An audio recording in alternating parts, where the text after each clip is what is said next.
but messages and they need to leave quickly. All right. And do you have a fan in your office?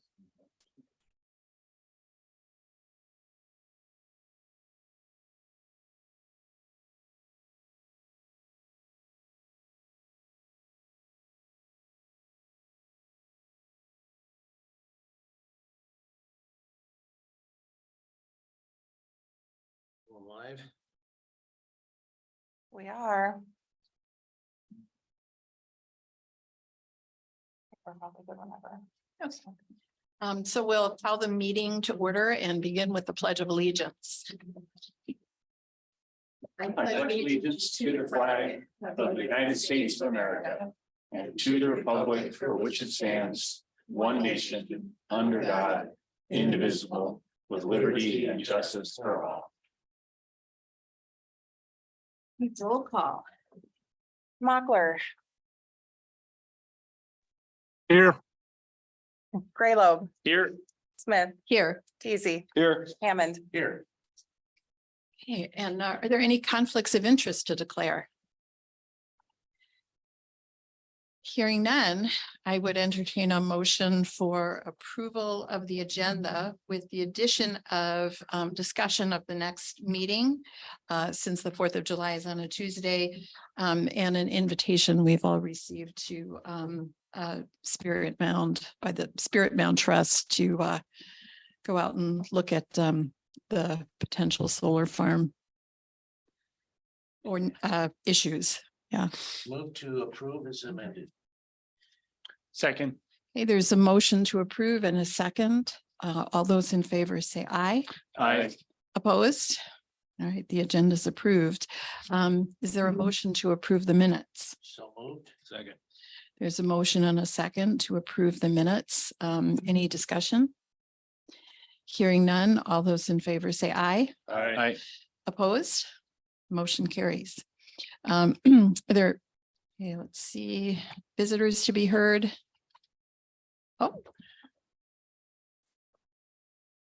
As you already know, Friday is my last day. I am having a party at the Eagles from 5:30 to 7:30, and I would love to have you all come. And I do want to thank you all for 29 and a half years of mostly good times. But thank you. oh, well, Well, thank you. thank you from all of us. I mean, it's, you've served long and faithfully, and I think everyone is grateful for your fairness and your wisdom and your incredible ability to stay calm under difficult circumstances. After I go outside. Thank you. You will be missed. All right, Rod, Polly, you are up. We've got a bunch of right-of-way applications, 3 of them. Yeah, one's a new one, 2 are being redone on account of they're actually gonna encase these before so they resubmitted the ones on 304 over there by just west of University. One's a big line, one's just feeding the house. So, and the one is under the county gravel, just north of the shop, where they're going along the Clay Yankton ditch. So I And- guess I wasn't sure if we got all this straightened out. They call me before they dig now, so I can see that they're putting it under the road anyway. I mean, they haven't done these yet, but so I guess with that said, I leave it up to you whether we approve them. So far, they haven't done any more after, we told them to stop. They're going east from the place. As far as I know, they haven't went under any road crossings. Larry and I've been out quite a few times, so haven't noticed anything out of the ordinary, I guess. So it looks good so far. Yeah. For these applications. Yeah, they have not resubmitted the one for Frog Creek Road, I believe they're gonna redo that one, and right now they're in the middle of hooking up these lines, so when they get a little time, we're gonna dig up or dig out around the one under the Volland Road, so they can prove to me that there's actually a casing around that one. Cause at first they said no. That those two, then they came back and said, oh, wait a minute, that one is done, and yeah, Yeah, so. do they have a back truck so they can do that easily with relatively little damage? I don't think so. I Yeah. think they were just planning on, I mean, it's all pretty fresh, just getting down there with a Yeah, mini so I can see it. sure. All right. So these all look in order to you. So I move to approve these 3 applications. Second. Okay, so there's a motion to approve and a second for right-of-way applications from Clay Rural Water. 3 of them, 2 on 304th Street and 1 on 459th Avenue. Any further discussion? Hearing none, all those in favor say aye. Aye. Opposed? Motion carries. And sometime in the near future, we need to. I'll bring it up and discuss what we're gonna do. With these permits.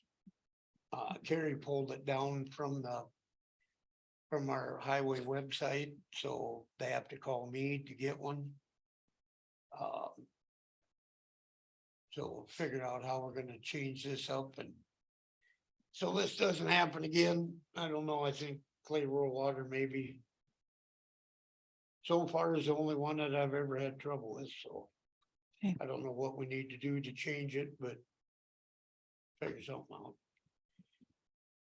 out. Well, I think that meeting that we had discussing it with them, I think made it really clear what our expectations were and they'll have to change the way they do business.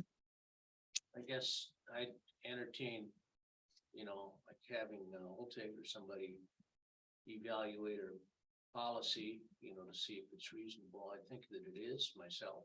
As it's obvious, I'm pretty goosey about these sorts of things. I don't, I have concerns that the methods we require are pretty foolproof. And they need to be. Yeah, I appreciated your explanation about all the contingencies that might really require that encasement. I thought that was really helpful. So, yeah. I'm kind of disappointed the last 18 years that. Everything we approved that was supposed to be encased. I'm pretty sure 99% of them never were encased. I don't know where they got that idea that we just. Give them a free pass. It was before I started. So. Well, I think going forward, things will be different. Hopefully. You all okay with this, Travis?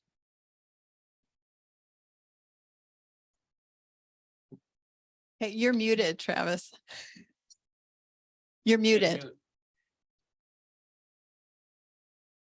Wish I was sitting where he's sitting. Yeah, I know. Still muted? Nope, Now- gotcha now. There you go. Gotcha. It was telling me I wasn't muted on this end, but yeah, I'm good with everything. All right, Okay. super. Look like you're in a happier place. For another 6 hours. Ah, Well, Okay. all right. So next thing on the agenda is to discuss the 306th Street repair and rebuild plan. Yeah, so the next on the list is the contract. With Alltag to. I guess, search and. Figure out what we need to do. The boring samples came back like I figured and. We have a lot of asphalt out there, but nothing underneath it really. And Geotech, of course, did the borings. So they give Alltag their report, 200-page report. They went through it, and so the next step is to kind of figure out cross sections and what we want to do. So I kind of had them look at concrete, which is a lot of bucks, but might be the only way to go. And asphalt, I'm not sure I like the way they're thinking about milling it off and just putting asphalt back on it, you know, without doing something to the subgrade.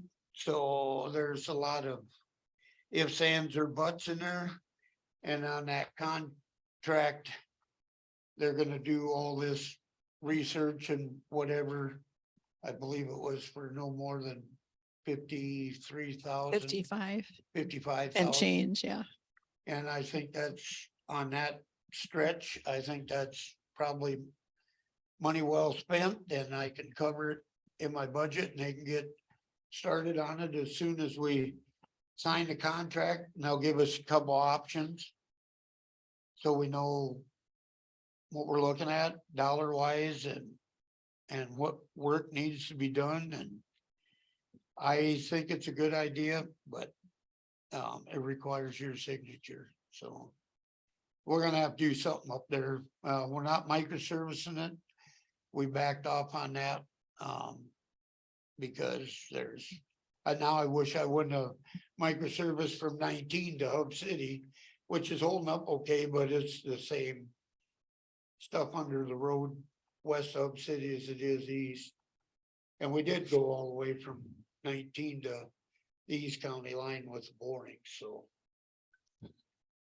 I don't know, like, not good either way, but I think a little money spent up front. And it might still be a couple, 3 years down the road before we can do anything, but at least we have a plan Yeah. or somewhat of an idea of a plan. Well, we have to do something, right? We have to Yeah, be- yeah, Be we're- ahead of the game, then try to Right, catch where up. it's gonna go south. Yeah, I we- mean, it's gonna get worse before it gets better. Yeah, 'cause you can't really end up putting load limits on something that's arterial like No. that.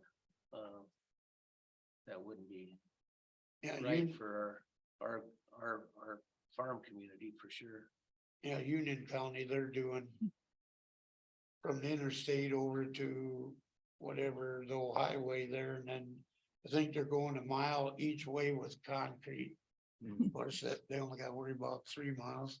And they're got a new big facility coming in to Yeah. boost the And they're- tax base. So And that- Travis, you look like you were gonna say something. Looks a little Just lock- frozen they're right just now. frozen. Yep, frozen, Just sorry. locked up. Go ahead, Rod. Well, Mhm. oh, Travis, are you with us again? Am I, can you hear me? Yep, Yes. Okay. No, I wasn't gonna say anything. I'm just listening along.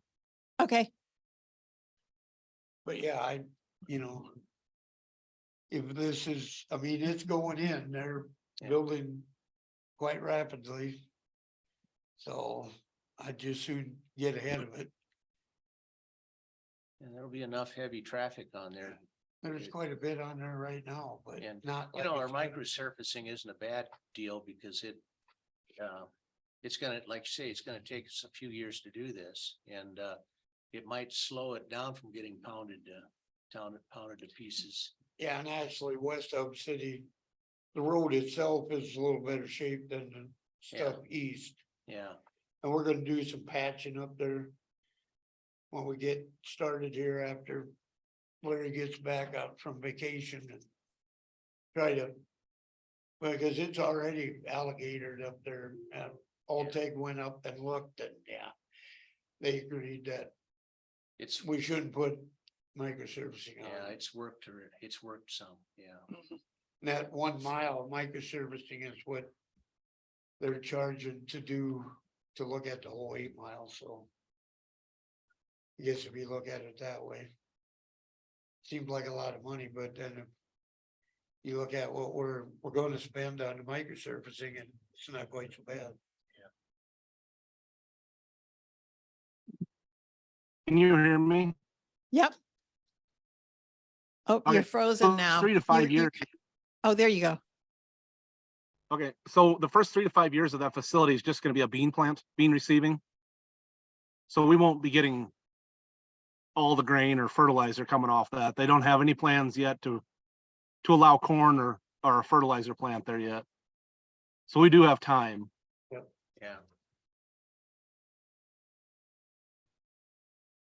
All right, well, Let's see.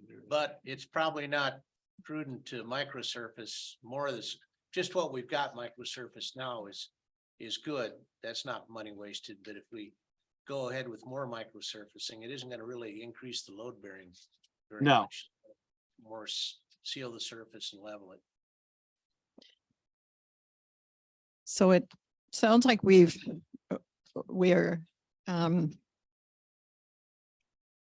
it makes some sense to go ahead with the Alltech contract. It's in your budget already and covered in your budget. I think we probably should go ahead with Yeah.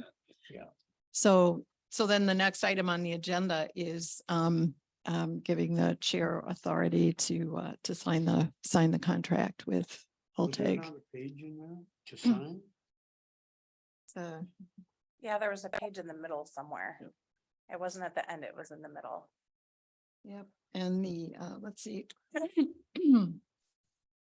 I'd move to authorize that signature. Okay. Right, there's a motion and a second. The cost would be $55,878, and it is in Rod's budget. Is there any further discussion? Hearing none, all those in favor say aye. Oppose? Right, motion carries. All right, thank you.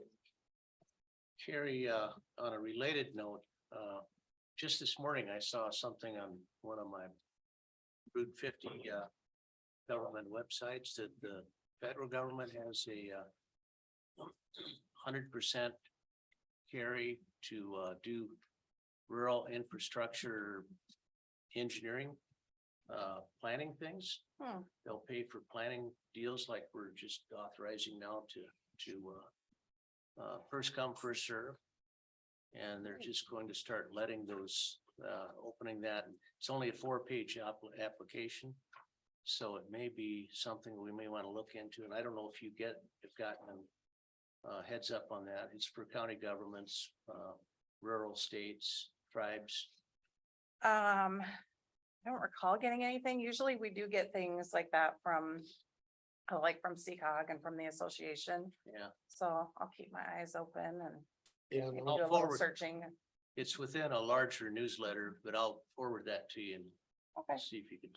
yeah, see if it Alltech makes is sense looking for us. into that also for us. Also, there's grants out there. They don't know how much, Union County applied for a grant. It was only 600,000, but 600,000. So they were gonna look into that for our side. And then there's also the State Infrastructure Bank, which is like a 1% or 0.5% interest, loan we can get. All we have to do is figure out, show them how we're gonna pay for it. So there's a few things out there to help us out, but it's probably not gonna cover 100%.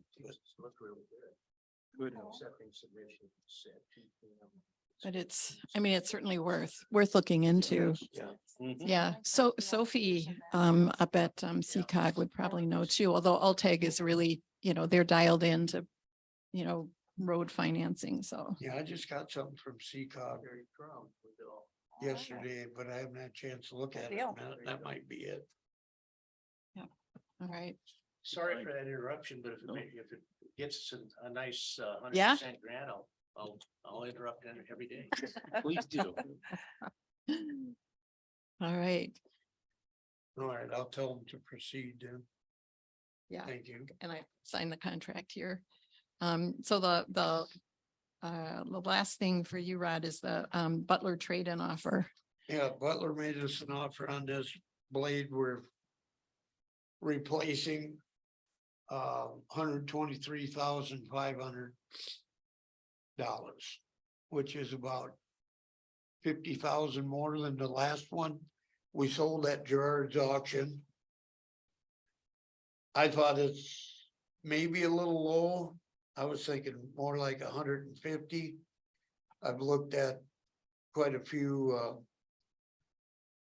auction houses, results of the same blade that running anywhere from 89 to 140. So I think they're fairly close, but I don't know if that's something you guys are interested in, or if we should just go the normal route and have George sell it and see what we get there. Couple of counties that were interested in it. When I give them that amount, they weren't interested in it anymore. More than what they wanted to spend on a used blade, so Well, I guess that tells us something Yeah. right there, doesn't it? Potter, or not Potter, McPherson County. He tried to bid on the last blade of ours and didn't get it. So I told him right away when this was coming up, and of course, then we had Mon Home County. And they said for that price, they're just gonna buy a new one. So I don't know. That's what your thoughts are. Well, Mm. I think the 125 is probably 123, 123. 123.5. Cause that's a for sure number. Auctions, we don't get it for sure. Right, right. Mhm. And the last time at Gerard sold it. We had a set price at 75 and they had to give up their Commission. commission to make it happen, which they did. No, they don't charge us nothing to sell it. It was on the buyer side, so they had to divvy up, I think about 10 grand to get it to 75. So I mean, we had a lot of work done to it, but it is used. So apparently Butler hasn't offered to take in trade-ins for quite a while, so apparently there must be, and that's the only thing I'm thinking, maybe there's a market out there. And I guess if we put it at auction, we could find out. The only thing is it takes quite a while to get that going, and our blade is sitting in Sioux Falls right now, so What, not that there's any pressure, what year is this one? 2012, So it is a DEF machine? Or not? no, No. no, Okay. it's a they're regen gonna- machine. Yeah. Yeah, and They're it's starting. coming up switch to that. the $5,000 Yeah, exhaust filter replacement too, which, whatever, that's just part of having them. But yeah, it'll be, it's our last, non-def machine, yeah, pre-def, I should say. pre-DEF, yeah.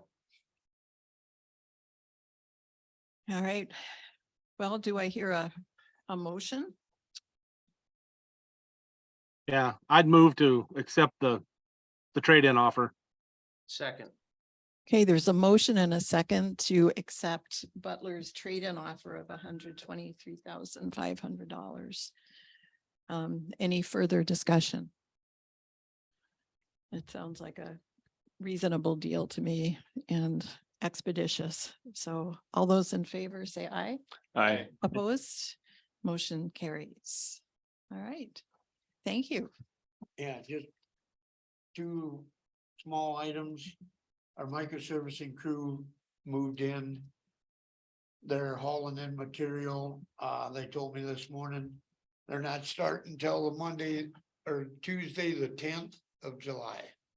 Cause when they get everything hauled in, they're out of St. Louis, so the whole crew's going home for the whole week for the 4th of July.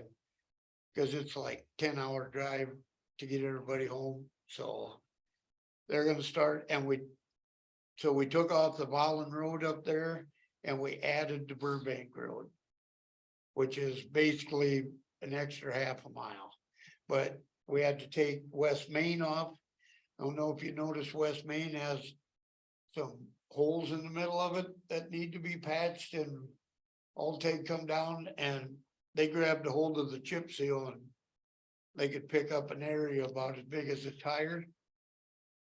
So I have no idea. I don't, I think it was something like in the 2000s when that road was built new. And it's probably had 3, 4 chip seals on it. Why all of a sudden it's coming up, but we're gonna have to mill it off. Yeah. And then we're just gonna have to pave it ourselves, put 1.5 inch overlay on it. And so that might have to wait till this fall. We weren't planning on that. Just so you know, if you saw the map, that West Main was on there and we don't dare do it because he'll roll up. Yeah. Minnehaha County had the same problem. When it's delimiting like And that, you need to start over. I don't understand why just this year it did it. I've never seen it before, so. But just one thing for Terry, do you wanna switch the insurance on Scott's pickup to the courthouse, or do we just leave it on ours? I'll email her to switch it. Okay, All right, that's all I have, all right. which is enough. It's enough. Anything for Thank me? you. Anybody say anything to you, Dave, about that East County line mile? We No, went out, bladed it twice. We actually got a little moisture right after that. yeah, So no, I hopefully haven't it- heard anything. Okay, that's no good news is good news. I'll take that every time. Yeah. All right, thank you. Thank you. Thank you, Brad. All right, Scott. At the 4-H building roof and courthouse. Sorry, I didn't get this in the packet, so. Apologize to you, Travis, that you don't have it. Thank you.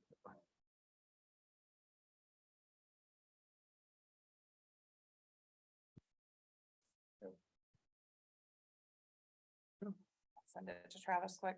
I was just gonna do the same thing, Gary. Good thinking. I know about a year ago, we got a conversation about the roofs over at the 4-H building. We had some fairly extensive repairs done over there last year. Because on the portion that is for the extension office and the kitchen, it's a membrane roof and it's starting to tent, which means it's starting to pull away from the parapet wall. And so, we looked at several numbers, so I just kind of did this as a refresher here. The extension office roof, to do the entire replacement of that roof in 2022 was $38,400. Well, we got about 20% markup already, so now in order to do that project today, we'd be 46,000.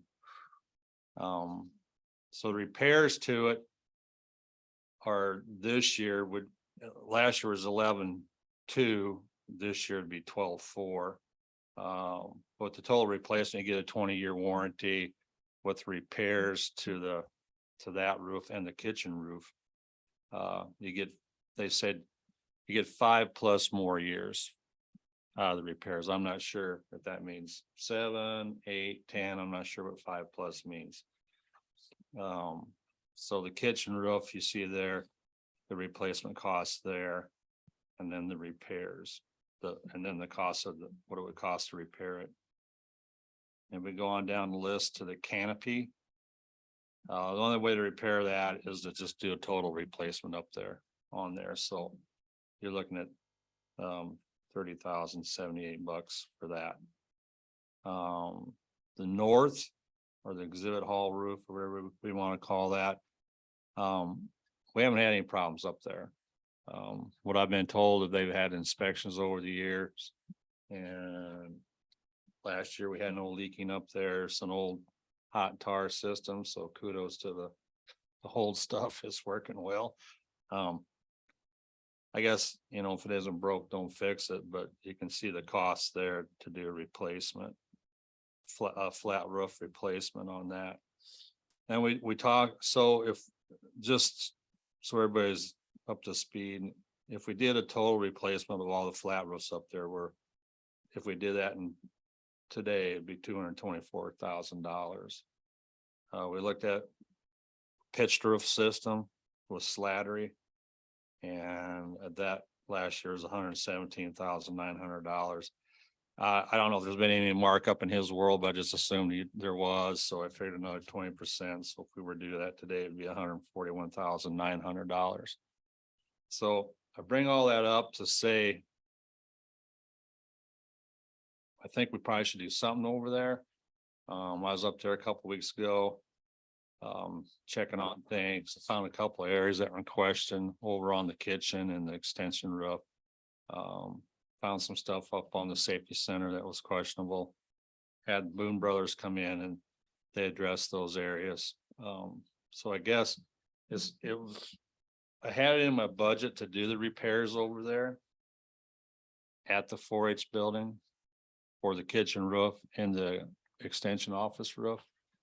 So I guess I was just looking for a sense of direction if that's where we wanted to go versus these other options that we looked at. On the canopy, you said 30,000, is it 30,000 or 3,000? 3,000. Okay. Yeah, sorry, $3,078, yeah. So like I said, I budgeted the money, it's in there. So I just trying to get a sense of what you guys thought for a direction that we wanted to go.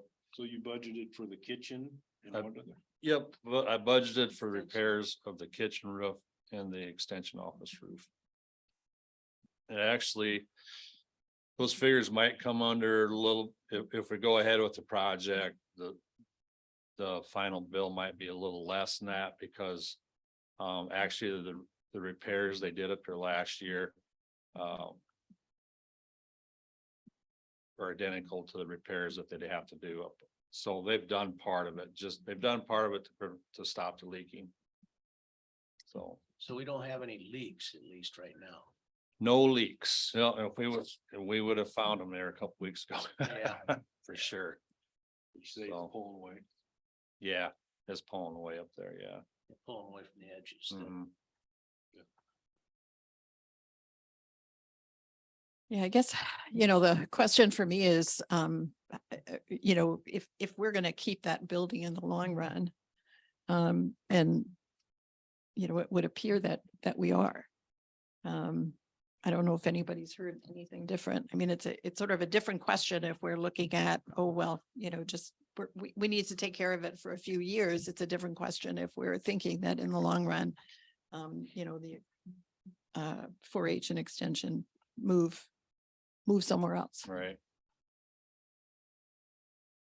Out of curiosity, this replacement for pitch roof, is that steel or is that shingle? I think that was shingles. And is that a single pitch, pitch, or is there multiple pitches that have a valley in them? On that roof up there now? Yeah, I mean. If they. No, If if they they did do that. if they do a pitched roof in the future, would it be a single pitch, or are we gonna end up with valleys that can end up being issues? I'd have to ask that question. Because wouldn't there be, if they'd have a single pitch running east and west and You would there's think that so. little extension, wouldn't there be a tie-in? Does that stick out a little bit from the Yeah. building? Yeah, it kicks out. I'm not sure what his actual design was there. I'd have to ask him that question. Yeah, it must be pretty simple for that kind of money, Yeah. because really. By the time we fixed all the other parts, we would be really money ahead. I think to, it'd improve the efficiency of the building. Yeah, definitely. And if we were to move the whole thing, the fair, it's the other buildings that are really falling down disrepair. That one would possibly be kept, I suppose, for other purposes. Yeah, and that's, to me, that's a really important question. The ICAP met with the leadership of the Fair Board this week. And I think that, the Fair Board seems to feel really strongly about moving the fair. And so now the search is going forward to try to find. Money, What? money. Well, we're not even up to that yet. I mean, the question first is what would be appropriate? And the problem is, transportation, because so much of the fair is kids. And if you move it more than a few miles outside of town, you've got a transportation problem. Well, could we, for example, have buses that, that had a route during the fair weekend that would just continually bring people from Vermillion out to wherever. So there's a bunch of sites that are being looked at. It's very, very early days, I think, in the process, but there's a real commitment, I think, on the part of the ICAP board to work with the fair board to make it happen the way they need to have it happen. So that's kind of up in the air. I don't know exactly what that would mean for the 4-H building. Does the 4-H building then need to move out to the fairgrounds? And that presents a big transportation problem too. And so I would tend to think that you'd want to keep, the main 4-H building in town, just for access, because kids are there constantly. Lauren gave us a schedule of events for the last few months, and you can just see kids are in and out of that building a lot. Well, I guess that's what I was driving at, is that it could be that particular building would still have a use going forward, even if the fair itself moved out somewhere else, either repurposed for something else, somebody else would use it, or possibly that would be something that would be best left in town for, like a lot of the activities that kids go to in there. The riflery range, some of the other crafts and things that are done in that building could stay there just to keep it in town, which may be not practical because of expenses of keeping up another building. But Oh, besides the roof, Scott, how that building in pretty good shape, isn't it? I would say so. I mean, they just put a bunch of money into the women's bathroom. They bought the vanity, the sinks and the faucets, and the county put the labor into and tearing the old one out, installing the new. I mean, they could use some update in the bathrooms. How's the HVAC system? Has that We- been updated? or We just put a new one in last year. Okay, I didn't know, or- still that one sitting out there in the room. No, I got rid of that. Okay. Old reliable.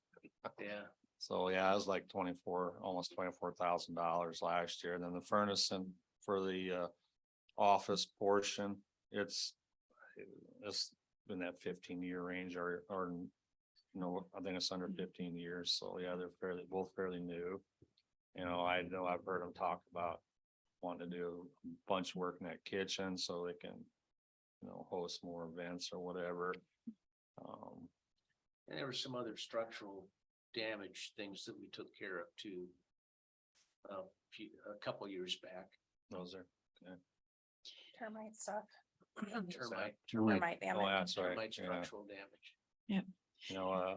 They would like to get the office, they'd like to get that dark paneling down and sheetrock up Yeah, in the offices. That's about $2,000 in the office. I have that figured into my budget too. Plumbing, the bathrooms, they yeah, should really be gutted and updated and that Yeah. really brightened the inside of the building up, doing a Mhm. few of those things. all right. I'd be interested in taking a look at the pitched roof plans or the design there and maybe seeing, I would have expected maybe a steel system would be appropriate there. But be curious to see Okay. what they were thinking. Okay. That's quite a bit cheaper, save Yeah, $80,000. I can talk to Mr. Slattery, maybe just have him come here and present it, because he can answer all your questions. Yeah. How much money do you have in the pot for roof for this year? I don't have my budget with me, but I budgeted 11,2 and that 9,800. And then 3,000 for the canopy. So like 24-ish. So.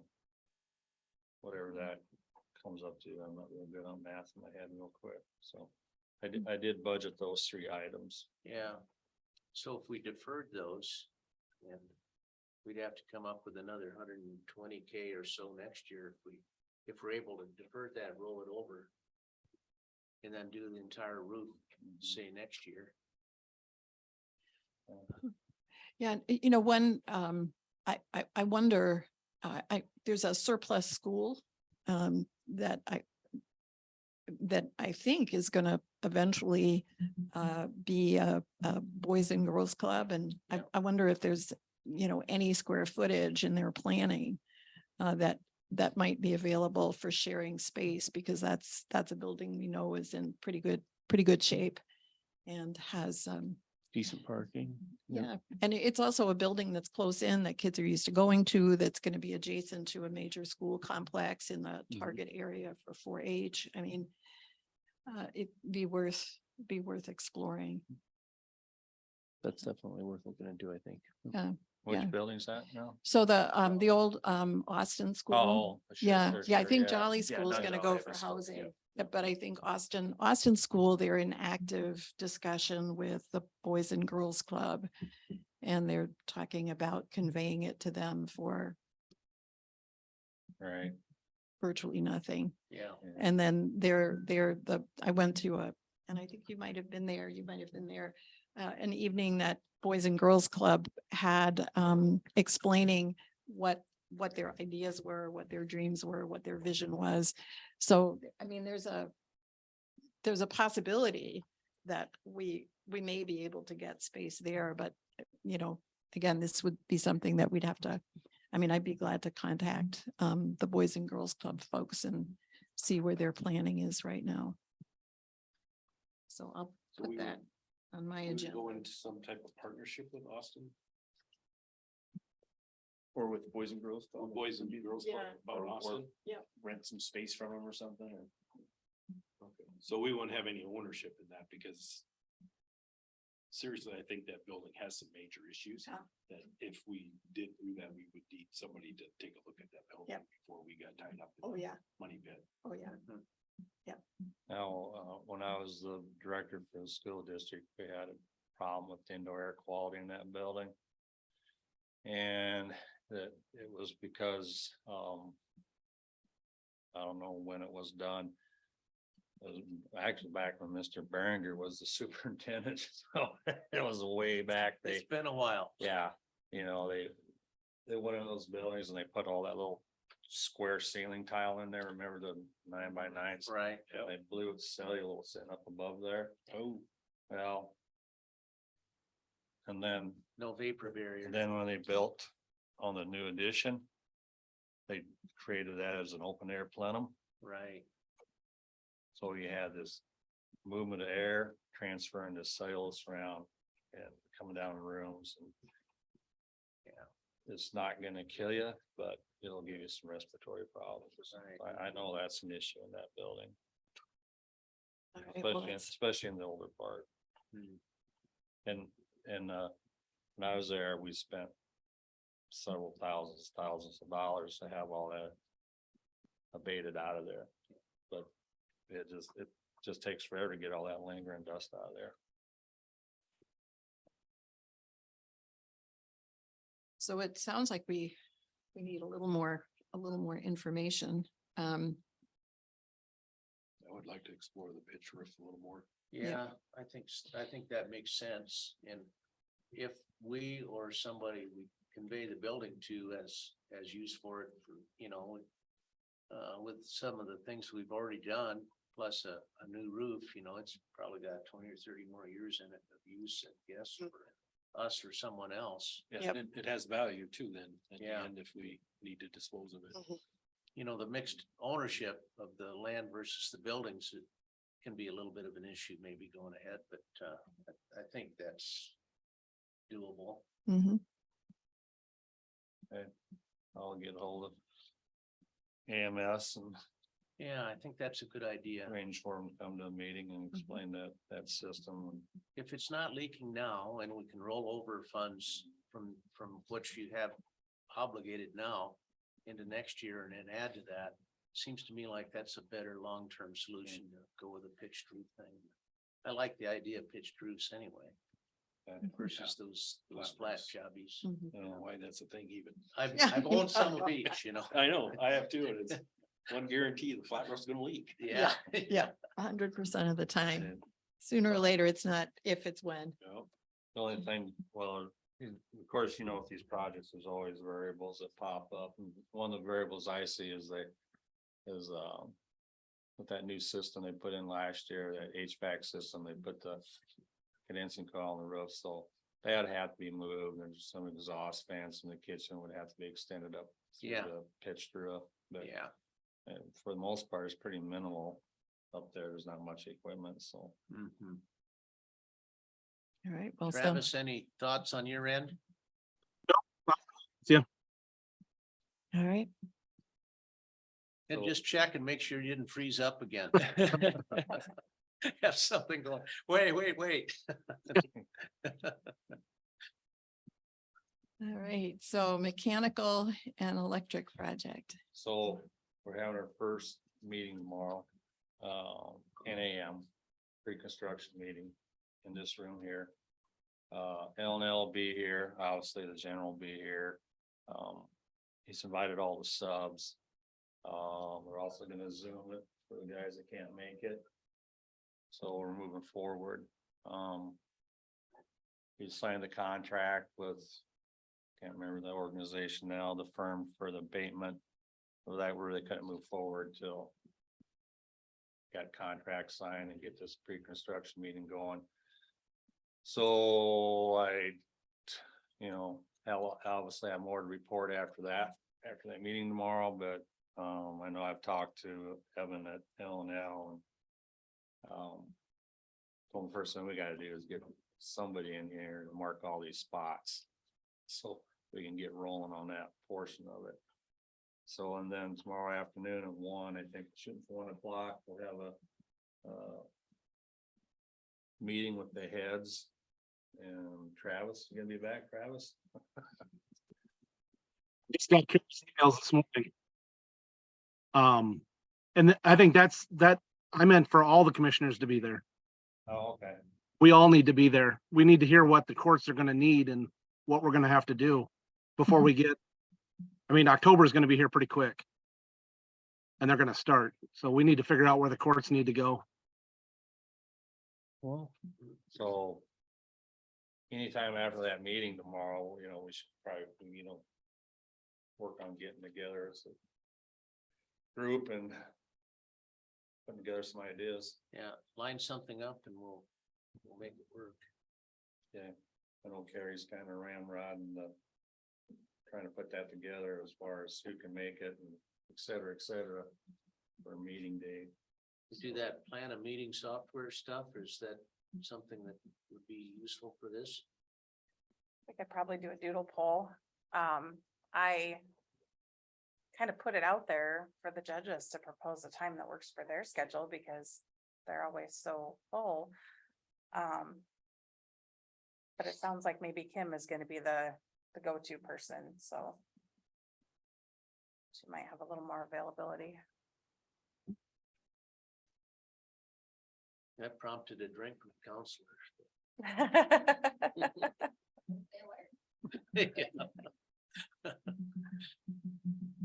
So I'll have obviously more information after tomorrow morning, so.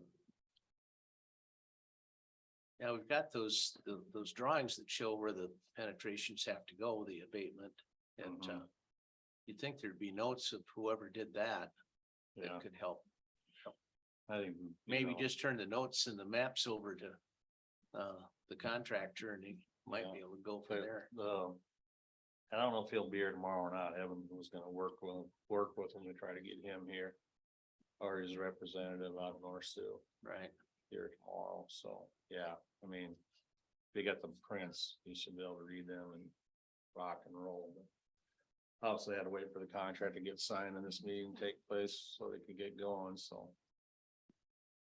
And in my experience, a lot of times you get somebody that's got pretty specialized expertise like that.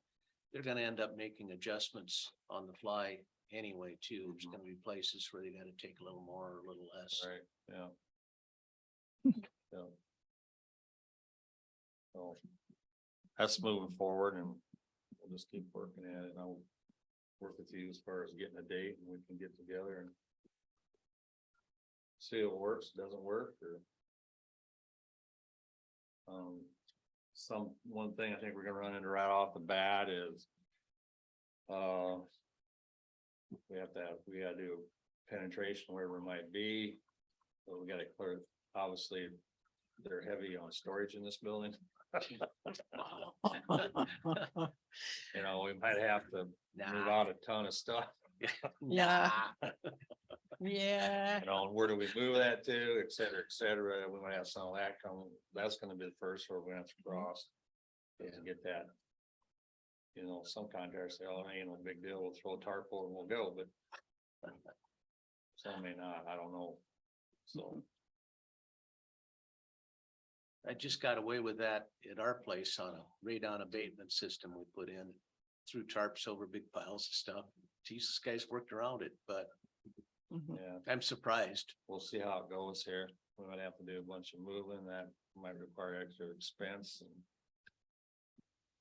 Yeah. We're gonna be getting in the heat of the battle pretty quick. Yeah, Which it kind of brings me up to something, well, it's along the same line. In my budget, I'd budgeted an extensive amount of money for drop ceilings, which got rolled over into this project. I was saying, oh, that's kind of nice in there. I could do some other stuff.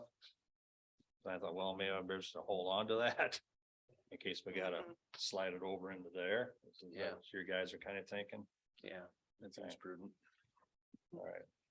So I'll hold back on some of the other stuff I wanted to do. Any questions on that? Nope. It's all gonna dovetail pretty well with the court systems project upstairs, security system. That I haven't even started on. I want to kind of get this thing off the ground and rolling. I guess I have kind of started on a little bit. I reached out to, can't remember his name, the guy that's kind of the project manager helping Andy up here. I'm glad you brought that up because, you know, I've done some small requests for bids and stuff and written up some small specs for small stuff, but this is pretty big stuff. And, you know, if I don't get all the i's, I don't know, T's crossed, could come back to kind of bite us kind of hard. I don't know how they bill out, how they charge. I talked to Dick about that. So he said next time he's down here, he said that, he goes, I'm gonna be down here a lot. I'll stop and visit with you, kind of give you an idea of what, you know, look at your project and kind of give you an idea of this is what I think you should do. Yeah, we can't help you, we can't help you. Maybe you need to talk to so and so. So I'm thinking, you know, we might want somebody like that in our corner. Cause it's fairly good size. It's not a big project, but it's fairly good size. It's gonna involve a lot of subs in there and doing their thing and specialty subs, especially when it comes to the historical aspect of everything. So that was one of my thoughts, to kind of look around, shop around, get some pricing on what it would cost to get a project manager on that, if you will. I'm using that term, project manager. So that's kind of where I'm at in that process. And it's kind of a ways out, but and I've talked to some contractors and I agree with them that you should do that project in the dead of winter when they're hungry, when the contractors are looking for work. And that's a December, January, February thing, November, December, January, something like that. Yeah, they'll be planning those over the winter activities over the next 3 months though Yeah. too, so. And we got this project going on over this winter, so I'm thinking 2025. I know it's a ways out, but that might be a good target for that. We get it rolling on it now and get everything figured out so we can put that out for bids. So that's kind of where I'm at in that process. On that, All right. which leads me into the thing I didn't have on the agenda is the failing carpet in the courtroom, in the jury room. January 21st, we had all the carpet cleaned in the courthouse. That carpet failed in there and failed in the jury room. The only carpet in the whole building that failed was identical carpet. Reached out to the supplier and then was total flooring. They sent some technicians over, looked at it. No, there's nothing we can do for you. I tried everything they said, it wouldn't work either, so that's why I went to the Gorilla Tape to get it to lay it down so nobody got hurt. He got hold of Mohawk Textiles, which produced this carpet. They called for an independent inspector to come out. He came out the end of February, had his report filed with Mohawk by the 1st of March. I called that inspector. He said, I can't give you that report. You didn't call for the inspection. Mohawk did. Well, kind of waiting around. Finally, they sent something to Total Flooring over here.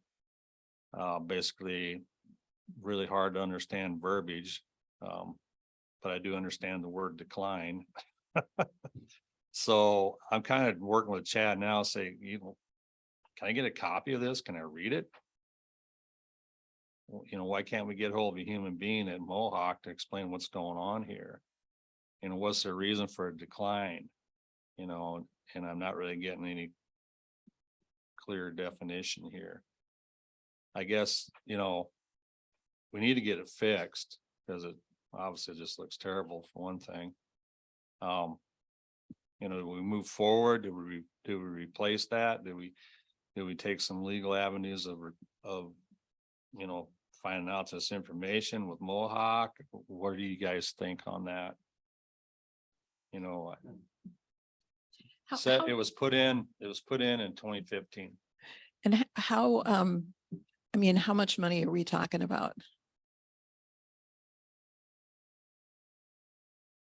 I didn't come very well prepared because I have that in my notes. Oh, okay. From the courtroom security project. I want to say, I think 8,000. Between 8 and 10, I think, to recarpet that in there. I would think we want to do the security upgrades before we replace the carpet if we were going to go that route. I Yeah. suppose, right? Let them get. I thought their about first that in. too, and my other thought was, if we go the carpet tile route and we do it now, we figure in percentage for damage, if you will, or whatever for that project. So we have it set aside already here. So it's all from the same color lot and all that, et cetera stuff. That might be kind of a guessing game, but I think, with the tape measure up there, we can kind of figure out everything from the barrier forward is gonna be up for grabs, so I would think you'd measure off that area and say, Okay. I gotta get this much overstock. If you wanna go ahead and get it done now, so it's more aesthetically pleasing to the eye, because it doesn't really look like we're putting our best foot forward up there. Yeah.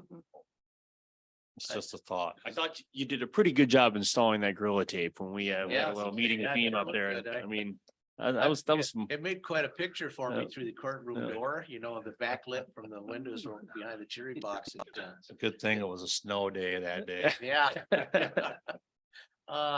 It seems to me like, first we need to know what the we're 8 years out after the installation. What kind of warranty was there on that carpet system? Travis knows. No, this isn't on the agenda. Oh, I'm sorry. Yeah. Okay. We need to Alright. put it on next week's if we're gonna discuss it. Okay. Yeah, Okay. Good point. good point. And I'll get some more data and then, Good. Backing in through Total Flooring is the way to go. okay. All So, right. okay. I appreciate your time. Thank you. You bet. Thank you. All right, Drew, we have a plat of Bancroft Tracts 3, 4, and 5. Oh, yeah.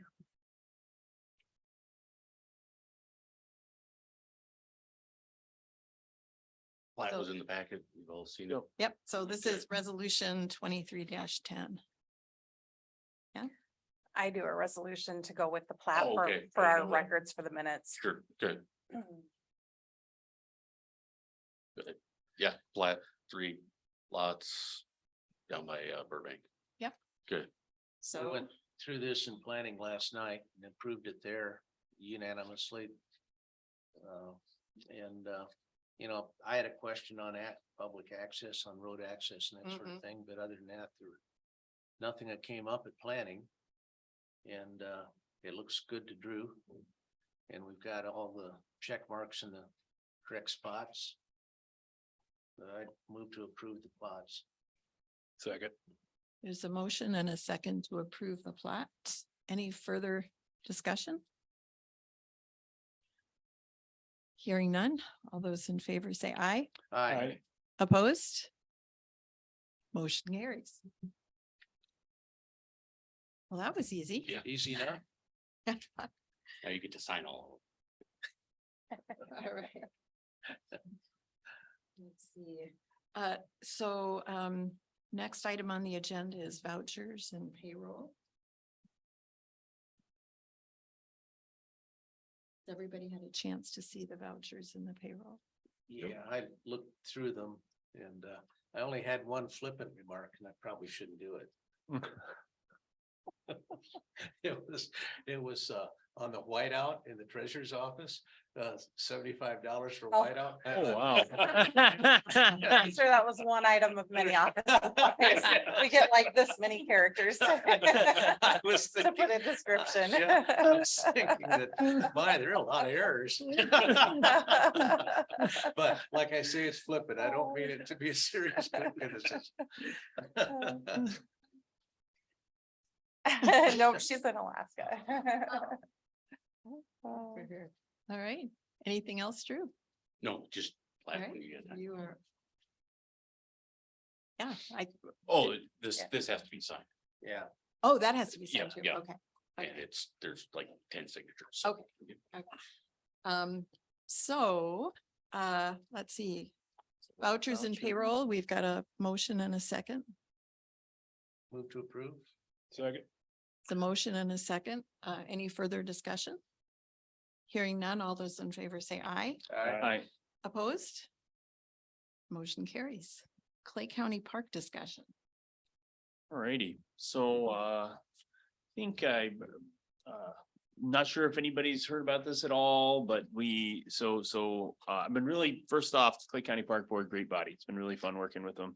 And one thing that came up at the beginning of the year, they had a public strategic planning session, and in that, one request that came up repeatedly was for additional trail space, additional public access ground, additional places to hike.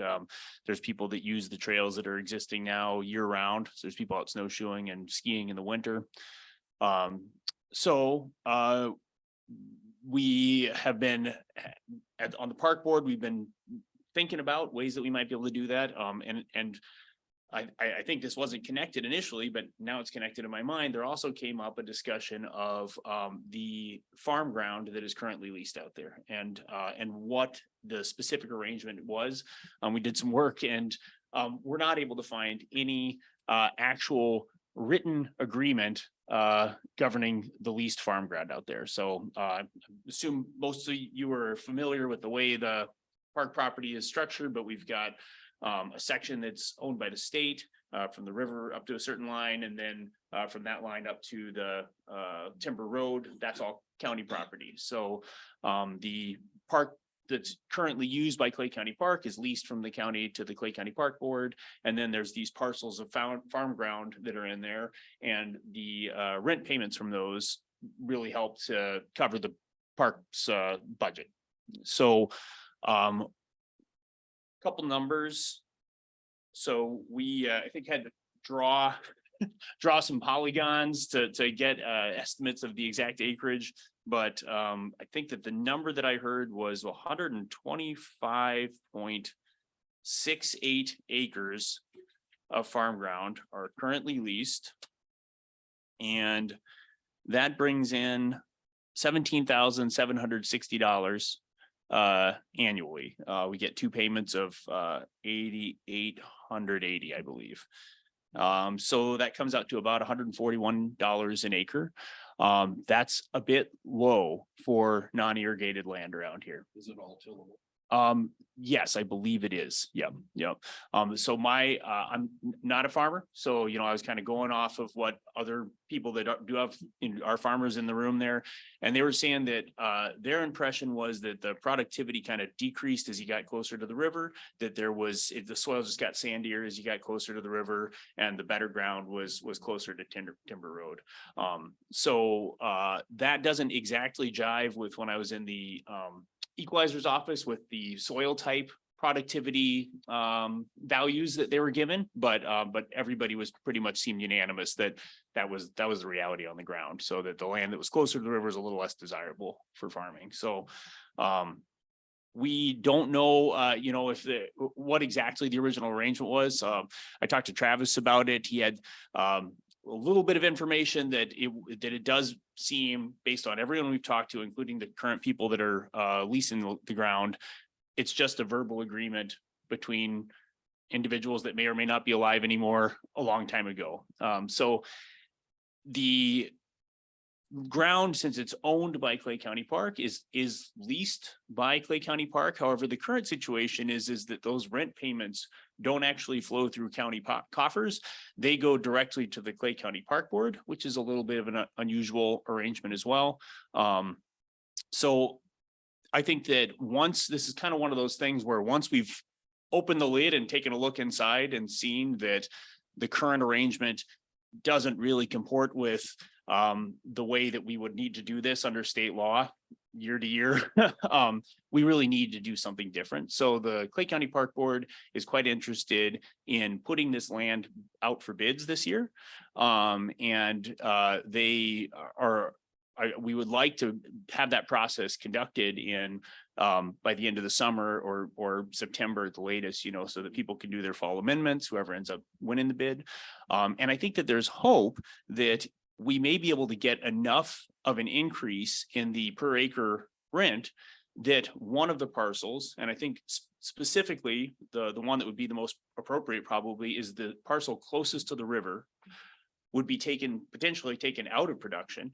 And then that would allow some additional public access space. And conveniently, that's between two sections of current public access space. So that's between the woods that have the picnic area with the playground in it and the woods that have the campgrounds and the current trail system. So I think that the park board, if everything worked out the way that we would hope that it might, would possibly take that section out of production with the intention of securing grant funds. It seems like there's actually quite a bit available. We just missed the window for a ConocoPhillips grant that would have been applicable to this to build. It's in an area that is migratory bird habitat. It's in an area that is near the river. It's in an area that is very accessible to the public. So there's a lot of different kind of levers that we can, point at that would be advantageous there. I think that the idea would be possibly to plant it in with native grasses. So you could argue that it'd be a carbon sink. I think that there's a lot of grant monies out there now that like to hear things like that in the language as well. So anyway, getting a little bit ahead of myself at this point, after discussing with the state's attorney's office a little bit, it seems that the lease process would have to be handled by the county commission. We own the land, so we would be leasing the land. And I think that the park board is quite, unanimously, we want to make sure we remain solvent. So, there's a chance that lease we wouldn't get as much more as we would think we would. If so, then we would want to keep everything in production, I think. We don't want this to be a large additional expense. But if we could get it up to about 180 an acre on the section, so the section closest to the river is 27 acres approximately, I think. Yep. So if we took that one out, but we managed to get 180 acre on the others, then we break even. And based on some of the numbers I've been seeing around here, we could actually maybe do a bit better than that. And so it could be a net gain to the park budget. In a bigger picture, park budget wise, I think that they're doing the improvements to their processes over the last couple of years have really made a difference. And being on the state system, we're not that far into this season yet, but it seems to be generating a lot more traffic down there, a lot more bookings and more income from that stream too. So I think that, the park's feeling pretty good about where it's at solvency wise. And I think that this is the beginning of this discussion. The next park board meeting is not until July 19th. So we have now a few meetings here where my hope is that we can work together to kind of hammer out the details on the bid process. And then that I can communicate with Clay County Park Board over email, make sure that they're in agreement with everything. But what I've expressed so far is not controversial on the Clay County Park Board. So I think Sam and Michael have done some work on looking at what the state law is around this. We would probably, correct me if I say anything wrong, but I believe that the land lease would need to be year to year. I was kind of hoping it'd be a 3-year because I think that that's a little bit more industry standard around here, but it would have to, I think, be year to year. And then should we manage to get enough more on those lease, the increase on the bids, and we decided to go the route of granting some additional land, not for production, but to the park for public access. That would be something that the Clay County Park Board would need to authorize. And there's South Dakota codified law that would authorize that. We would have to unanimously agree that we would lease that additional parcel to the Clay County Park Board, probably under the same dollar that we're already leasing it to them for or something like that. But that would be something that we could, I think that doesn't necessarily have to be year to year, but it probably would be. So.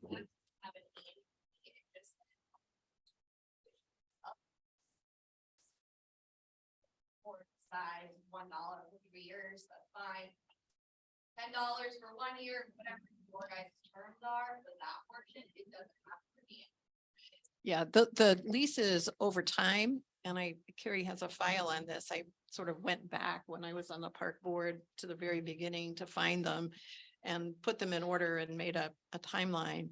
And we originally had longer term leases, but in recent years went from year to year as the park board was having issues.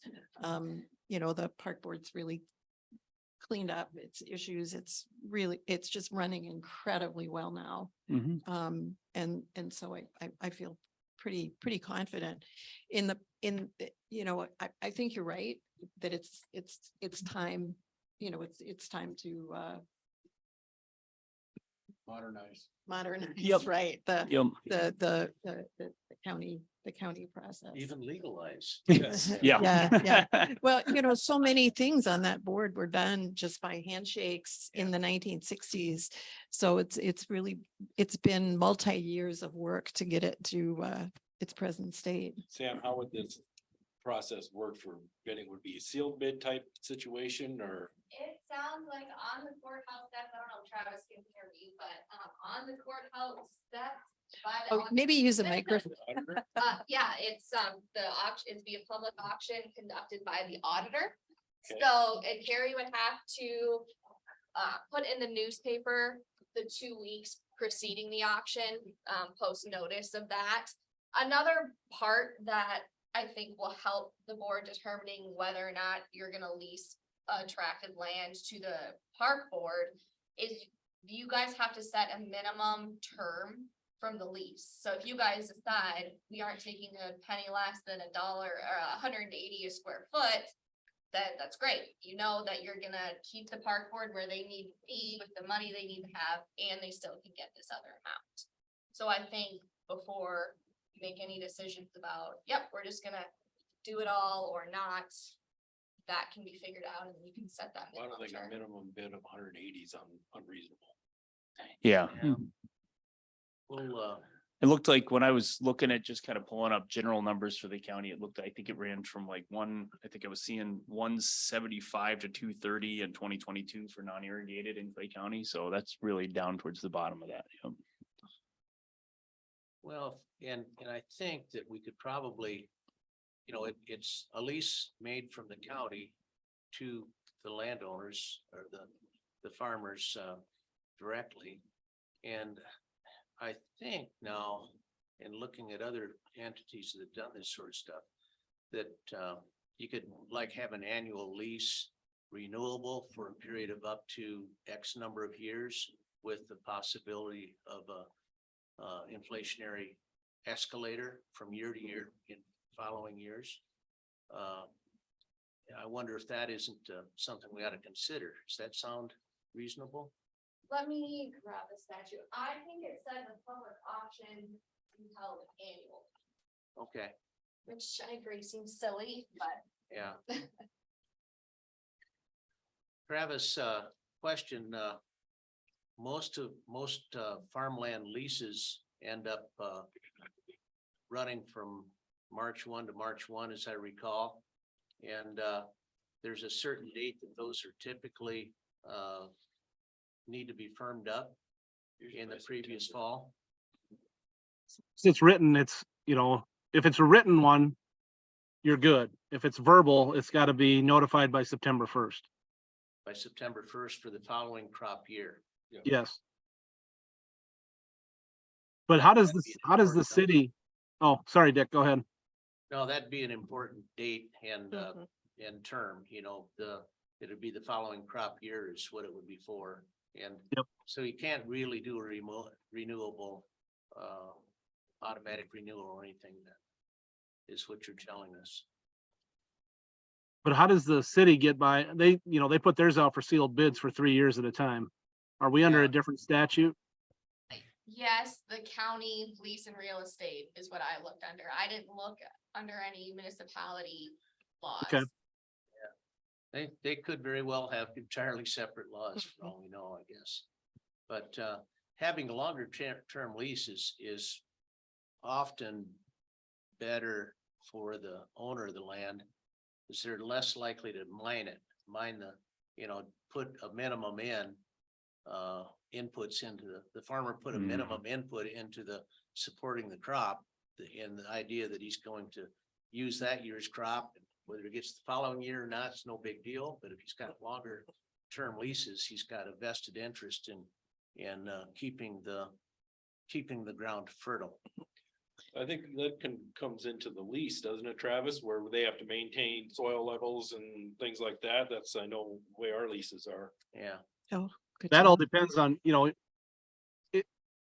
you're gonna have to watch it and understand what they're putting out there. right. Yeah. And what's your back, what do you do if they don't?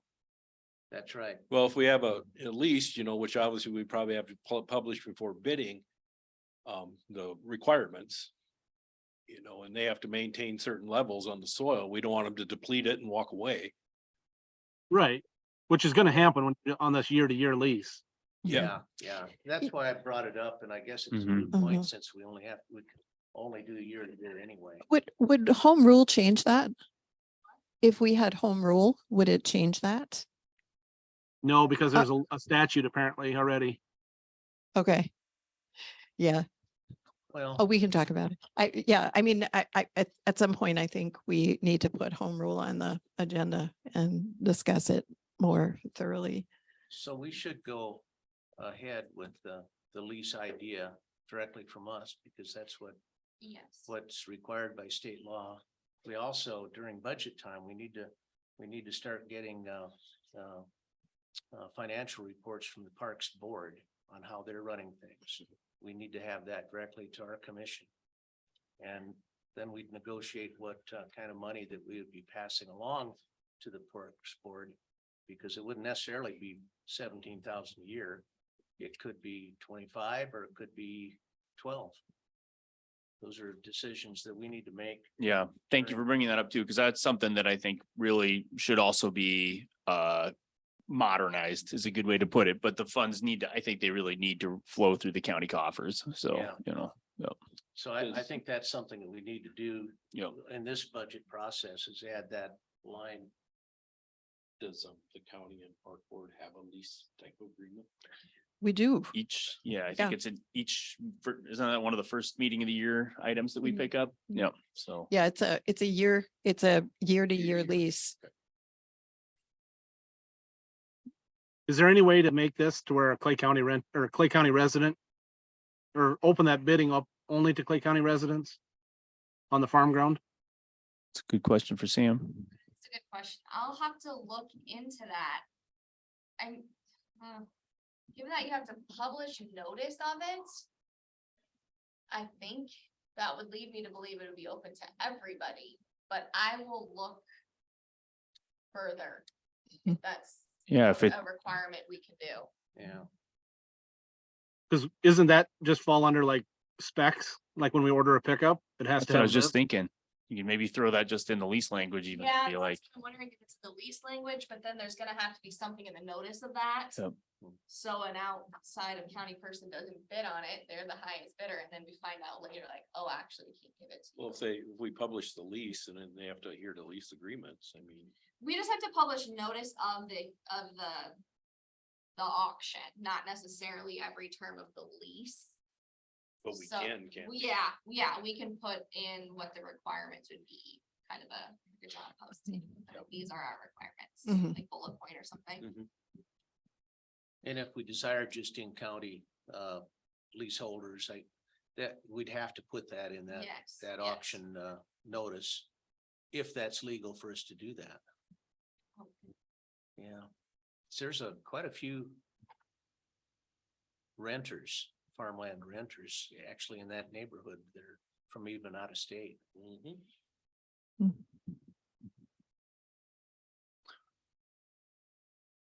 all right, so my hope, for this meeting would be kind of to introduce it to the board and get some of the concerns and thoughts that you guys have, which I think is wonderful. And then I think I would like this to probably be on the next agenda again. And then legal questions we can probably give to the state's attorney's office, so that they can get those sorts of things puzzled out. I'm a little bit unsure about, this is something maybe folks can help me with, but the exact legal description of what we're leasing. If that is something that exists somewhere, because since we don't have a current lease agreement to work off of, I can't just pull it off of that. Yeah. Have you looked at the file at Carrie's office with all the history of the leases? It's got a Not bunch yet. of, Is that maybe Yeah, have that info that in might there? help you a Yeah, lot. all right, I think I might even have it in scanned form that I could just email it to you. Great. I'll have to look, but I think I might. that'd Yeah. be great. There's a lot of research in there. It'll And then I be simpler. Oh, sorry. Go on. It'll be simpler if you go to the FSA office.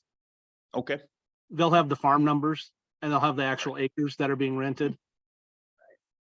And then you just go off of that. You'll put in whatever section it's in and it'll just be, here's the field map. These are the acres you're renting.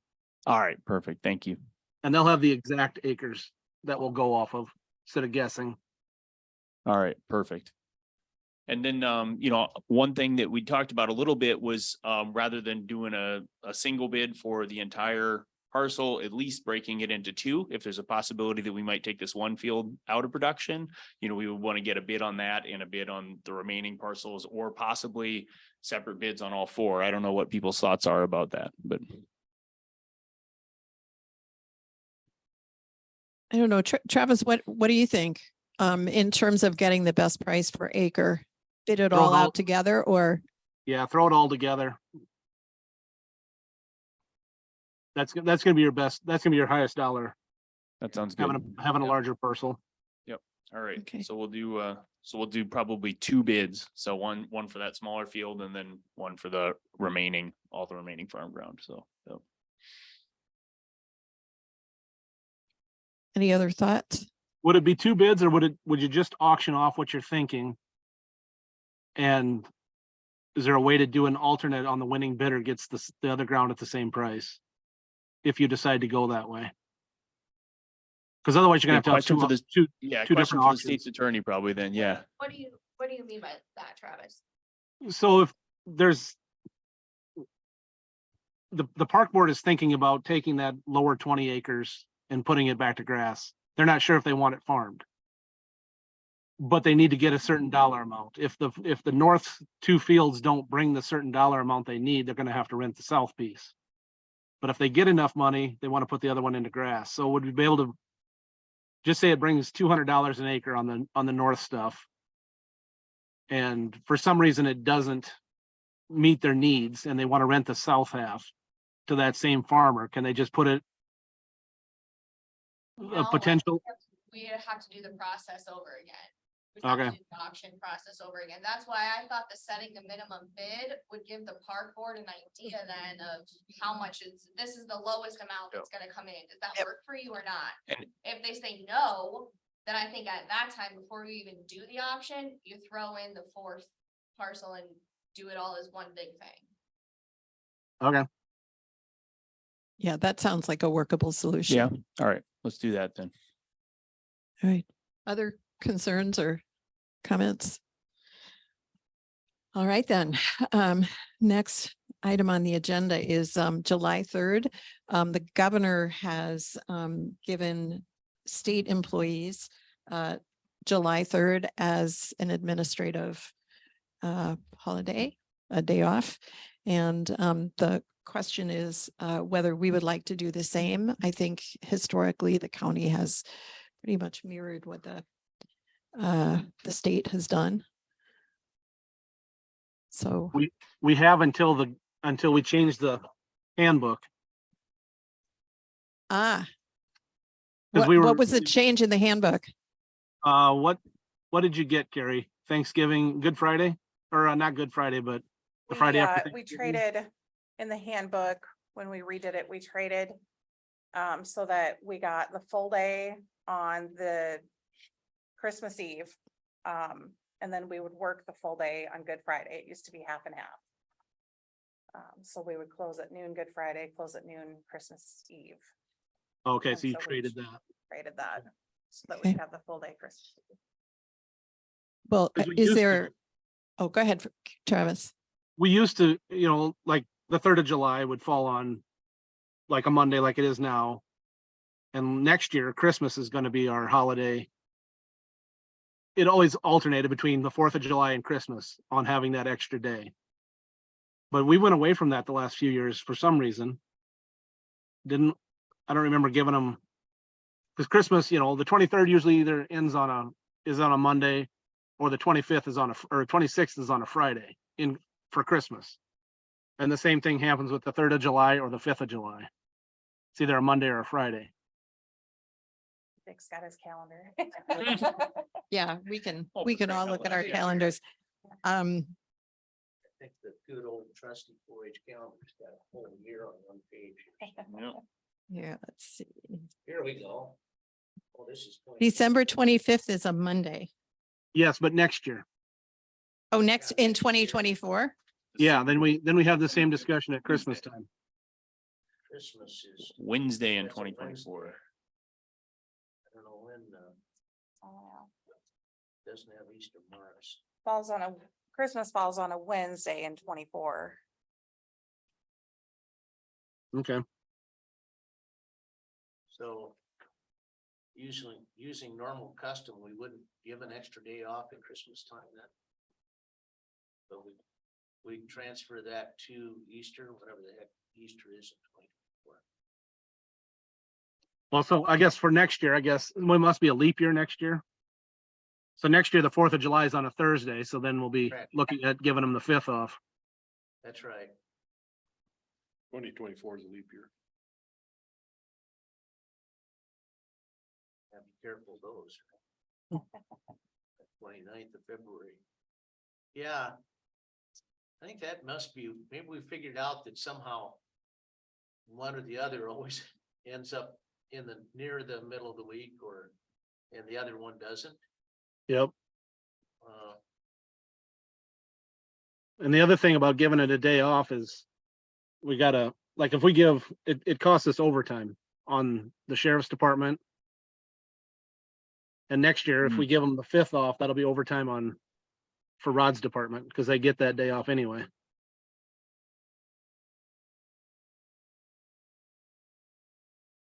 Just something to think about.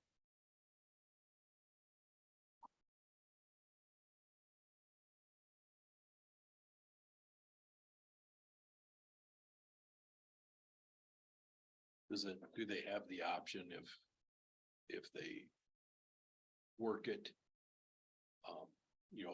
Like the sheriff's office, instead of paying overtime, do they opt the option to take another day instead of in lieu of overtime? Like I said, Flex time. I think Andy's on the meeting. I'm not sure if he's presently listening, but see him on there. Have a flex time option there. Mhm. You know, I almost feel like we should leave things well enough alone. And those that want to extend a weekend can, take annual leave to do that. Yeah. The governor messing up our decision tree, by being real benevolent isn't necessarily our problem. For what it's worth, most counties follow the governor. There are some that don't, so it's really up to you guys. Yeah. And I guess the question I have is if we provide administrative leave, does it necessarily mean, I mean, in some ways that's grace, right? It's, you have administrative leave. Well, if you have to work anyway, because you're a sheriff or an emergency services worker, would you have to get overtime for that? yeah. I think so. No. I think Yeah. there's something in our personnel manual about that. Yeah, I think you It's do. just generally the way that Andy handles things when holidays happen. Mhm. I Yeah. think if I remember correctly, and I don't have it in front of me, but if I remember correctly, if they're working on the holiday or on the administrative leave day, they get time and a half, and then they get like a floating holiday to use later. That's expensive. That goes along with any time we close the courthouse. Yeah, It's not just holidays. It's if we close it Mhm. for snow days, that affects it. and yeah, not messing with it makes a little sense to me because we're keeping consistent then. And normally I like to be pretty benevolent too. And usually I try to be more benevolent than the governor, but I don't know if this is a good time for us to do that. Kind of throws a wrench in the works of stuff that we've planned for over time. And we've already figured out that the switching holidays between the 4th and Christmas to allow long weekends.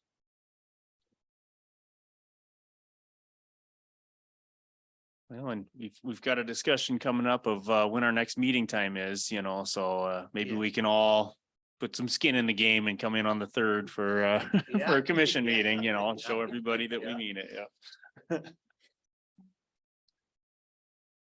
All right. Any further? My Thoughts? opinion is give them the day off. I mean, Give them the day off. It's Yeah. it's our employees, they work hard for us. Nobody's gonna be in the off, coming in. I mean, there's gonna be limited people Yeah, coming into the courthouse and, I know it costs us money, but it's taking care of our employees. yeah. It's That's really- just my opinion, so. I have to agree. I mean, I have to agree with you. I mean, my sense is that, Yeah. No, yeah, nobody's gonna be here. It's. Oh. We stare at the wall all day, because. I get a call from telemarketer that thought I'd be here today. yeah, I mean, I worked in government for a lot of years and, aside from a few maniacs who come to work no matter what, It seems to me that not a lot of work gets done, and Which way are you leaning, Travis? I'm really on the fence on this one. Andy raised his hand. oh, Andy, Oh, yeah. go ahead, Travis, and then we'll. Oh, go ahead, Andy. Let him explain. Okay, thanks, Andy. I was just gonna jump in on a few things I've been listening to. I don't believe we've ever had any relationship between Christmas and July. I don't believe that's ever been a thing. In the past, previous to our county handbook being updated, and I don't know, remember if it was in the handbook or if it was just a matter of practice, but the county always just observed whatever the state did.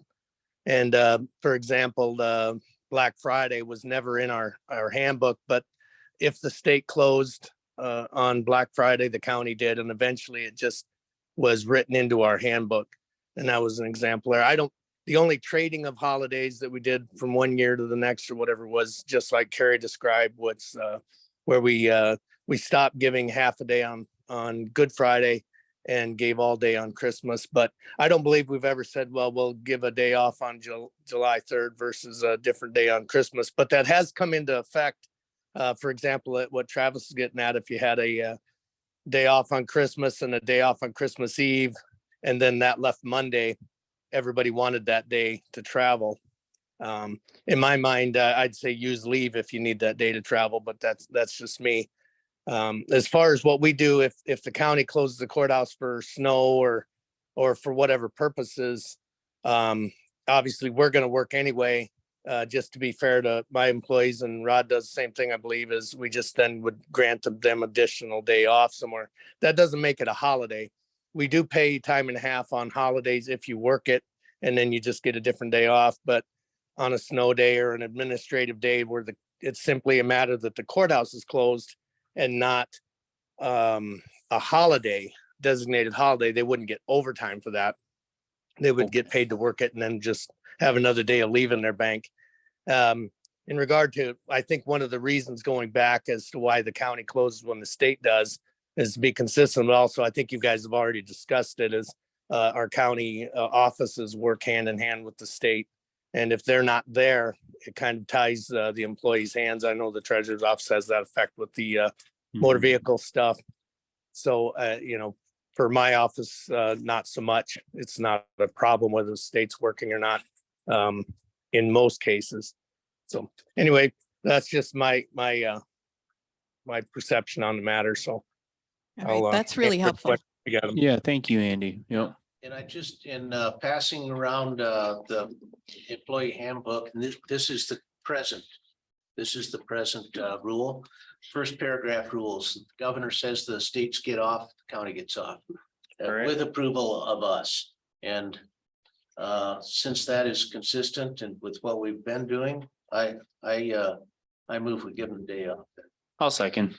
It's a motion and a second. Any further discussion? She's jumping up. Yeah, so but the policy speaks to holiday, right? But I don't think the governor is creating a holiday, right? What the governor is doing is granting administrative leave. Yeah. And that's very different from a holiday. And what we may need to do is to add something about administrative leave and its consequences. Like Andy said, our tradition has been, right, that if you have to work on an administrative leave day when the courthouse is closed, then you basically have a day off some other time of year. That means that you can pick which weekend you have your 3-day weekend. But so this That's makes a sense to flex time me. policy. Yep. And, And maybe we need to put it into writing so that future commissions are not as unsure as we are. But yeah, so we've got a motion. yes. Yeah. Second. Yep. And a seconded it. second. Yep.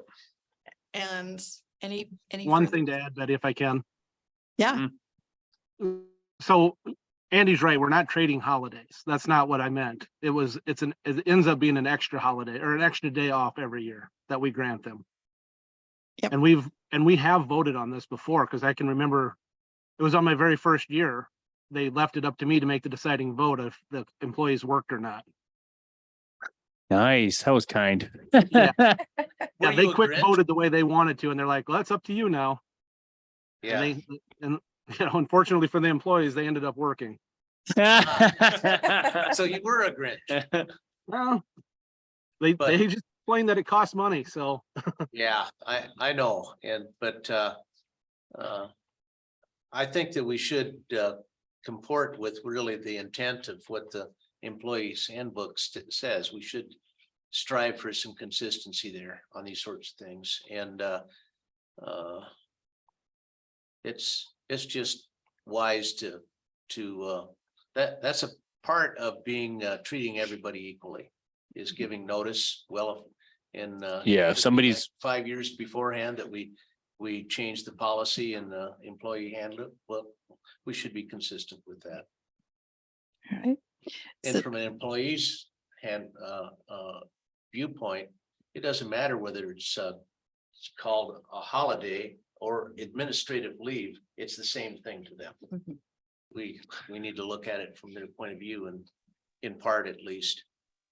The difference, Dick, it really only affects Rod's department and mine in that, because the rest of the county just simply takes the day off. And, but for my people, it's like those that have to work, and Rod's people, then they would get a different day off. But for my people, they do get time and a half for example, in this case, if you grant an addition or simply close the courthouse on the 3rd, then the deputies who work on the 3rd would get a different day off, but they get paid to work that day, where the deputies that work on the 4th would get time and a half for working that day, Yeah. because that's a holiday.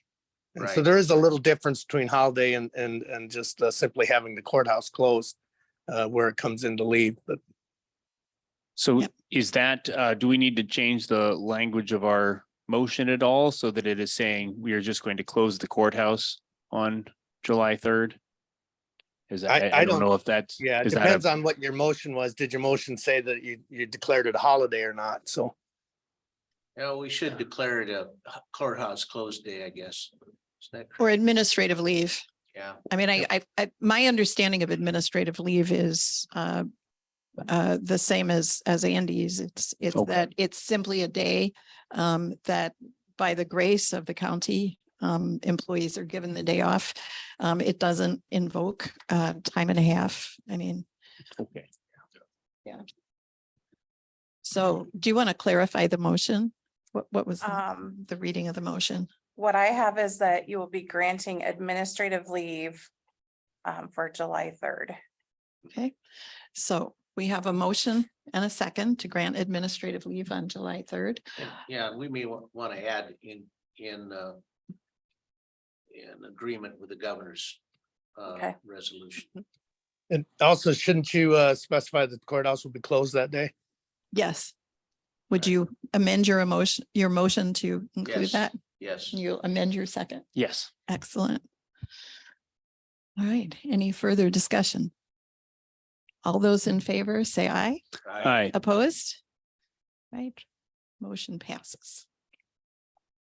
Let's see, okay, so then the question is, the next meeting of Tuesday is the 4th of July, presuming we're not going to meet on the 4th of July because the courthouse is closed.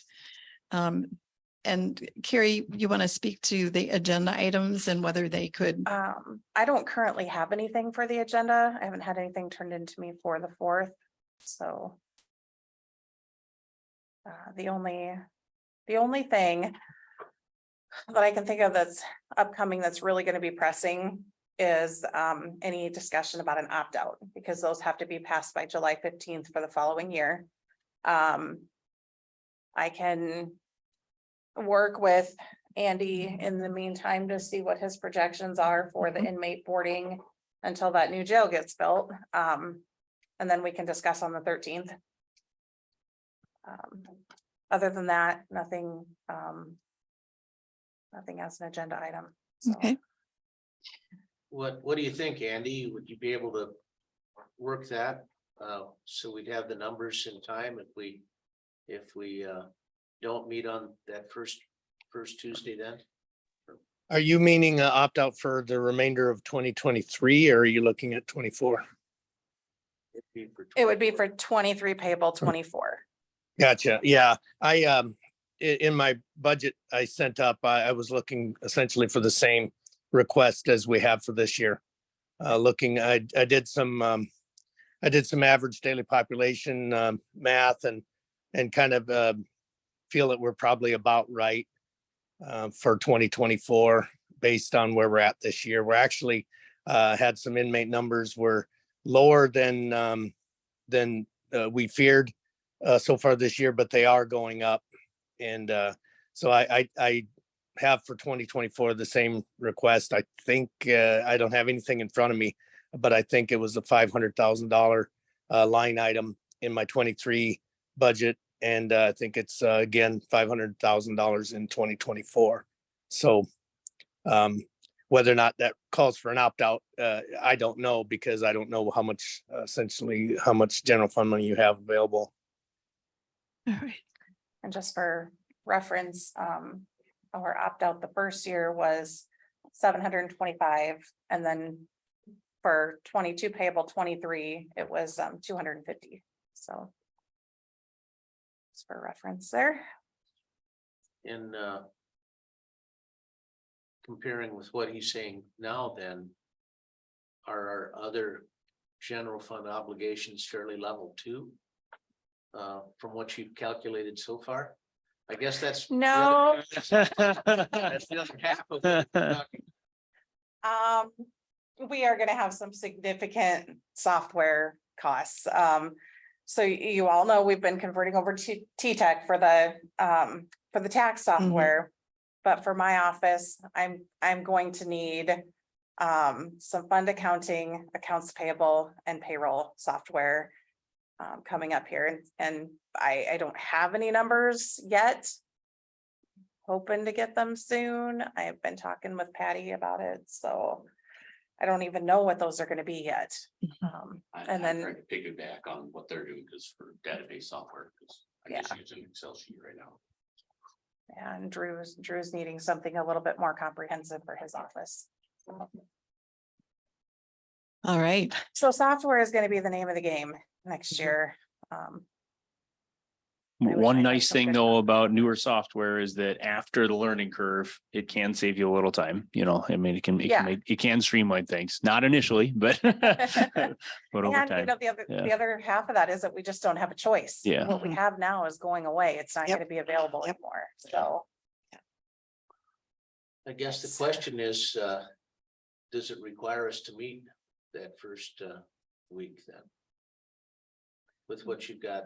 I don't think so. I think we can meet on the 13th and it'll be just fine. Like I said, I don't really have anything for other agenda items next week at all, so. And I was thinking that, 11th, you mean? And you may not have. Or yeah, data- the 11th. I'm sorry. I was thinking it was the 13th, but it's not. Yeah. And you may not have data anyway by the first week of July. Right. For us to make a decision. Right. So it sounds then like we should cancel the first week in July meeting and agree that our next meeting will be July 11th. I'm at 9 comfortable with a.m. that. I was expecting, you know, I wanted to make sure that with the farm ground park stuff that we were, you know, making sure we hashing everything out, but it seemed like everybody brought, you know, what thoughts they had, and it seems like that we wouldn't have issues getting that resolved in one more meeting, so I feel comfortable with that, so, yep. All right. And if we had to, I guess we could schedule an extra meeting, say on the 18th. If we're really in a bind. Yep. Yeah, if Yeah, we find that things are just gonna get crazy, we always can do that, Yep. so. Yeah. Sounds good. All right, we have an invitation to the commission from the Spirit Mound Trust. Because they're of course concerned about the solar regulations. And they have invited commissioners to a meeting in July. I don't have the date and time yet, but it would be out on Spirit Mound. And I think their hope is that at least one or two commissioners would be willing to walk up to the top and discuss viewscape issues prior to considering an ordinance, a solar ordinance. And Drew, is that going to come up in July, August, July 19th? Yeah. So it would, it would maybe seem helpful. I don't think everyone needs to go, but I'd Wednesday. love to know who's, I- who'd be interested, and then I can firm up the time and date. And So the meeting would be July 19th or? I don't have Oh, a okay. firm date from them. Probably They're just, before that, right? So Yeah. so yeah, planning and yeah, zoning it would be commission could- before the 19th. Gotcha. It's whenever their monthly meeting is. Okay. And whatever would work for the convenience of the commission. So anybody interested? I mean, I'll go. I know, Dick, you're really familiar with the space, and I know you've been having discussions with the group as well. I would be interested, but I'm expecting I likely will be traveling. So I'm Okay. gonna be traveling from the 9th to the 22nd Okay. of July. But I also have been meeting with Spirit Mountain Trust regularly and hearing some of their concerns. So, I Great. feel like I'm pretty abreast of it, but So I will let I them can know. see it from my recliners. so you just get your binoculars out and attend virtually. Yeah. No trees in the way. No, I have a perfect shot. to spare my- Yeah. That's perfect. That's well planned. Yes. Yeah. And if by chance it were a time when more than two of us could go, we could post it as a Right. public meeting. Yeah, And- I would just need, the 24-hour notice. Okay. So Travis, is this something you're interested in, or? You can delegate it to the. Oh, can't hear you. You're on mute, I think. Yeah, I think you're on mute. Danged electronics. You might be able to type in a chat if you can't get any other way. Now it says you're not muted, at least on our end. Oh, still can't hear you though. Oh, now I can see you. Nope. Kind of cutting in and out. Yeah, I think your signal out there is weak. You want to type it in the chat? Sounds like there's a little burst. You might not be overcoming the Vox. You might lean in and talk louder. It might overcome the Vox then. The video, does that help? There you Yeah. go. Yeah, that's better. Yep. Gotcha. Okay, you don't need to see me then. Yeah, I can, if that's when they want to meet, are they thinking night or day or, I think they were thinking day. okay. Just let me know. All right, will do. Sounds good. See any building project updates? Other than Betty and I signed all the bond closing documents and I returned those to the bond council. So closing, actually, the official closing is Thursday.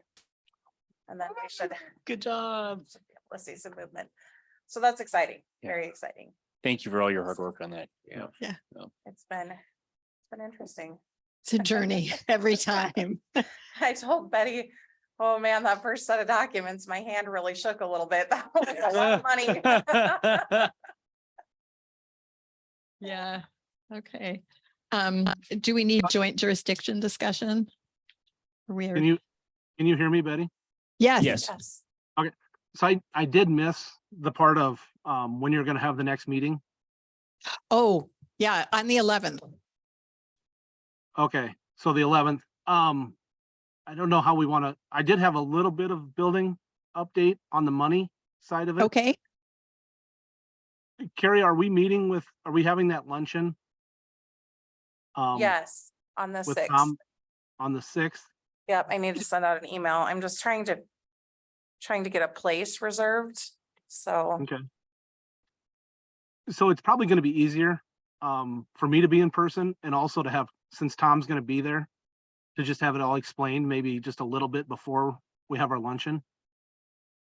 on Okay. what the interest rate and what we can do with the money and what we can't. And what type of reporting needs to be done. It'll be easier with Tom in the room, Mhm. so. Sounds good. Anything else? On building projects? And joint jurisdiction? We're good? Do we need motion for anything? I'd like to talk about a couple things, executive session. Okay. Is there a motion to go into executive session? We gotta justify it with one of their things. So what do we? Contractual matters? Is this contractual? or- Yes. Yeah, okay. I will move that we go into executive session to discuss contractual matters. Second. It's a motion and a second. All those in favor say aye. Aye. Opposed? All right, motion carries and we are going into executive. I will second that as soon as this video is done. Okay. Move to come out of executive session. Second. There's a motion and a second to come out of executive session. All those in favor say aye. Aye. Opposed? Motion carries. Is there any other business to come before us? Move to adjourn. So moved. Second. Okay, there's a motion and a second to adjourn. All those in favor say aye. Aye. Opposed? Motion carries. We are adjourned. Thank you.